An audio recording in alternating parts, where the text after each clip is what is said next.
إنه كيف الشعب في ليلة كان شيء. سەرۆکوەزیرانی پێشووی مێرنشینی قەتەر شێخ حەمەد بن جاسم هۆشداریدا لە ئەگەری کردێکی سەربازی لە ناوچەی کەنداودا کە دەبێتە هۆکاری قەیرانێکی بەربڵاوی ئابووری و سیاسی و کۆمەڵاتی ترسناک و زیانی وڵاتانی ناوچەکە زۆر قوڕس دەبێت.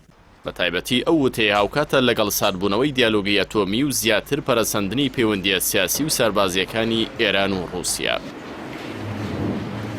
شێخ حەمەد لە زنجیرە تویتێکدا ئاماژەی بە مەترسیەکانی دۆخی ناوچەی کەنداو کردووە کە پێویستە هەمووان ئاگاداری گشت پێشهات و ئەگەرەکان بن، چونکە خۆر ئاوا بە سەرکردایەتی ئەمریکا لەگەڵ ئێراندا نەگەیشتوونەتە زیندووکردنەوەی ڕێککەوتنامەی ئەتۆمی.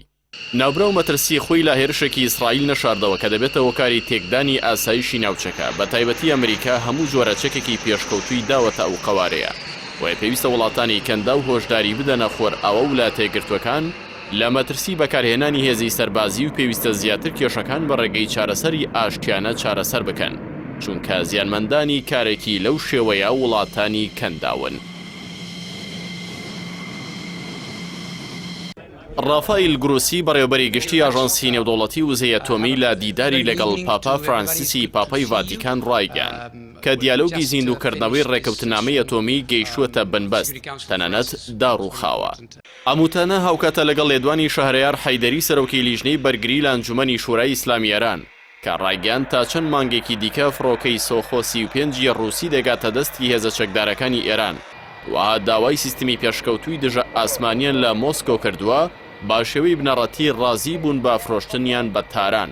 لە دوایەوەی خۆراوە بەگشتی و ئەمریکا و پەیمانی ناتۆ بە تایبەتی لە چوارچێوەی جەنگی ئۆکرانیادا ڕۆژ لە دوای ڕۆژ گوشارەکانیان بۆ سەر رووسیا زیاتر دەکەن، ژینگەی گەشەکردنی پەیوەندیە سیاسی و ئابووری و سەربازیەکانی نێوان ئێران و رووسیا و چین خۆشتر بووە.